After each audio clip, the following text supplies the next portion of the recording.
Welcome back to part 2 of the Man Guide's Man-to-Man with IndyCar champ Tony Kanaan. During the first installment of our 3-part series, Tony spoke at length about his childhood in Brazil, told us how his father introduced him to the sport of auto racing at a very young age, and explained how his dad, who at the time was dying of cancer, asked his 13-year-old son to make a bedside promise that he's worked his entire life to fulfill. We also learned that Tony spent some time racing in Italy before emigrating to the US, and those were some lean and trying years for the future Indy champ. You see, at the age of 17 and unable to afford rent on a home, Tony Kanaan lived in his mechanic's office for a full 3 years. We pick up the conversation now as Kanaan arrives in the US for the very first time.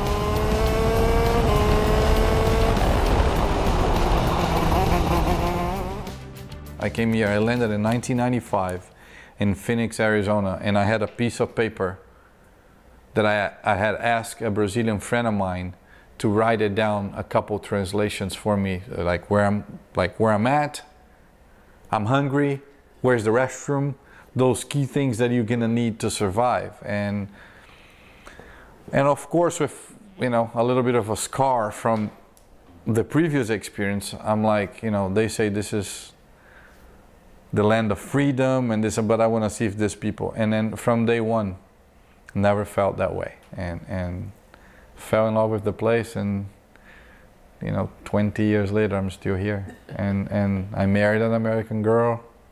One of my kids is actually born here in America, and it's completely different. I'm like it's amazing because even, let's be honest, us, the Latinos, when I know, because I go to Brazil, and if you say an American guy is going to be extremely successful in Brazil and we're going to have Brazilians cheering for him, that's almost impossible. Almost impossible. We are very territorial, and if you're not Brazilian, it doesn't matter. We're not gonna support you. Maybe if you're playing on a soccer team that you're doing something good for us, maybe we like you. But a race car driver with so much success, and I actually am extremely thankful, because one of my biggest fan base, it's here. When I won the Indy 500 in 2013, I could not believe it. I had 400,000 people screaming my name. It's very rewarding, it makes you feel, now I know why everybody loves America. Especially when you're embraced that way and you're an outsider. Because one thing is to have 400,000 of, Brazilians, or in my case, easy, Cubans. Right? Yeah, you get that. But when you're the out-of-town guy, when you're the guy coming from a different country, when you're the one that arrived here without the language, and you're carrying that baggage from Italy, and suddenly you find 400,000 Americans cheering your name, that has to just be magical. No, it was a magical moment in many ways. But I think over the years, of course, people knew my story, the one that I'm telling you right now. So I think we reach out to everybody's home, thinking how hard I fought to be here. It wasn't like I'm just gonna go to America and try to steal somebody's job, And I think competition, it's healthy in any way of life. It doesn't matter where you're from. If you're better than the person, so be it. So basically, that's what I've tried to make people understand back then in Italy. It's like, listen, if they're better than me, they're gonna beat me. Why you guys want to take me out of the championship like that? It's just, if you think your son is better, let's put it there and let the best win. And then I think here in America, that mentality it's a lot clearer. It's like, he's one of the best in what he does. Okay, he's not American, but so what? I mean, he still brings excitement. He still has a nice story to tell that we can even tell our kids, look, the possibilities are out there. It doesn't matter where you go, which, in a way, I think in America, we're coming, thankfully for, foreigners like us, that we open the vision of the Americans to look out. Because I remember, first back 20 years ago, when you watch the news, we only talk about America. We never talked about what happened in Europe or in Brazil. And in Brazil or, anywhere else, you look, on the 8 o'clock news, we talk about what's going on in the entire world. And I think that made people be a little bit more open-minded. Absolutely, absolutely. Looking back on your first days here, what would you say surprised you about life in America? What did you not expect that kind of caught you by surprise? I think, honestly, it was like just everything. I was surprised how well organized the country was, how, okay, bear with me, how polite people were, but it's like, I know everywhere, here and there, we don't have polite people, but it's far better than what I was coming from. And the opportunities, it's always like, if the opportunity is there, it's there for everybody. And if you're good enough to take it, then, so to me it was just everything works, right? I mean, I know a lot of people are gonna probably go against that, what I'm saying right now, but you know, every country has their issues.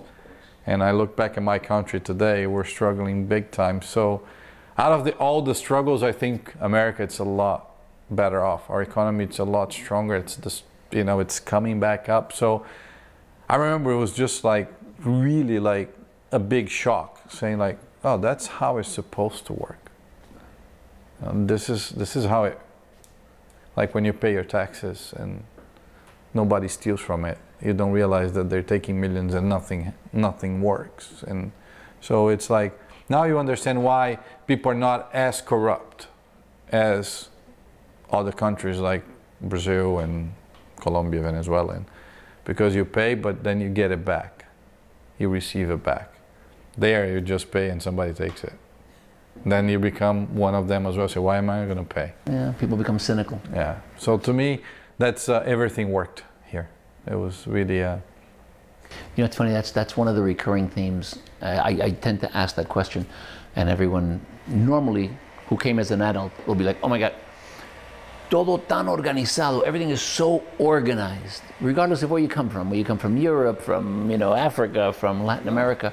And yeah, I mean, we have our warts and our problems, and it's not utopia, I mean, it's not perfect. But compared to where that's most why I of say us people are coming that complain from, about here, Obama, just go. Spend a year somewhere. Go to Brazil for a year. It's crazy. It's crazy. T, take me back to your Indy 500 win. Was that, if I'm not mistaken, that was your 12th? 12th try. Indy 500? It took, it's once a year, so it took me 12 years. 12 years. Yeah, it was a long journey. I think, that goes back to my childhood. I remember watching that race with my dad as well. Every last weekend of May, Memorial Day weekend, we watched the Indy 500, and the winner always won $1 million. So you take a picture with your race car in a pile of money. I was like, whoa, that's cool. Although it's cool to be a race car driver, but I'm gonna actually, my nose is not gonna be that big when I have that amount of money anymore. So it was something that I always wanted it to do. The winner of that race becomes a legend. His name goes to a museum with only probably 100 other people that have done that, and names that are extremely big in my sport. Your face goes in a trophy. I mean, it's like, anyway. So I come to America, and then my first year there, although I had me here since '96, my first opportunity to do that race was 2002. And from 2002, in my first 8 tries, I've led every one of them. I've led a total of 220 laps over the course of 12 years, and the race is only 200 laps. So I had led the entire race, not the right lap, and I never had won it. And then it became something that,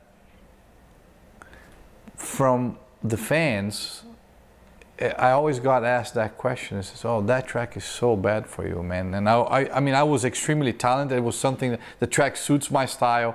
The track, it's something about me in that track. And I finished 2nd, 3rd, 4th, 5th, 6th, 8th, 11th, 12th, and a couple DNFs. So I had finished in every position possible apart from winning. And that year, as you become older, your chances are less and less and less. You know, people kept asking me, how many more years you have? You know, are you okay with the fact that you might never win that race? And you know, I won the championship in '04. That was the race that it was missing, and I was totally okay with it. I never felt that the track owed me something. I always felt that, you know, even with the 400,000 people, every time I went there for those 12 years, they support me, they wanted it to win. I've never knew if it was that because they felt sorry for me, because I hadn't had one, or it's just because they appreciate the appreciation that I had to the racetrack. And I always took it every year as that was my chance, that was my chance. And so in May 2013, against all the odds, I've raced for big teams back in the days and with big budgets and all these opportunities to win $1 million budgets, and we filled a car with a very little team that never had ever had won a race with a $4 million budget against a $12 million budget from other teams, and we beat everybody. So I think I used to say that the win came at the right time. I think, you know, in life, when you work hard, I'm sure you will succeed. I'm not trying to say you're going to achieve all your dreams, but that day, that victory for me, it was the sweetest. Not just because I had won the Indy 500, but then going back to my childhood with my dad, and then going back and thinking, what about if I had won that on my first try? Would I value that much? Then what about if I had won in a big team? Was I going to have the same value it has to me right now? What about if I had won 5 years ago when my son wasn't even born? That he couldn't see me win because he was going to be, no, he was born, but he was going to be 2. Now he was 5 years old. I had promised him the trophy on a conversation that I can tell the story in a little bit. So all those, I think, I used to tell people, it didn't take me 12 years to win. Somebody planned that was going to be the year because of so many other things. Because a win it's a win. You know, you can look, the trophies right behind me. That's a piece of metal that it might be forgotten one day. It's just, you know, it's nice. I look at it every day. I feel proud of myself. But at the end of the day, that's just a trophy. The memories are the ones that, you know, having my kid there, having my kid having a little trophy like this. I made a replica for him at home, and he can tell his friends, you know, my dad won the Indy 500, like bragging about. And if I have to wait another 12 years for something that good to happen, I think it's well worth it.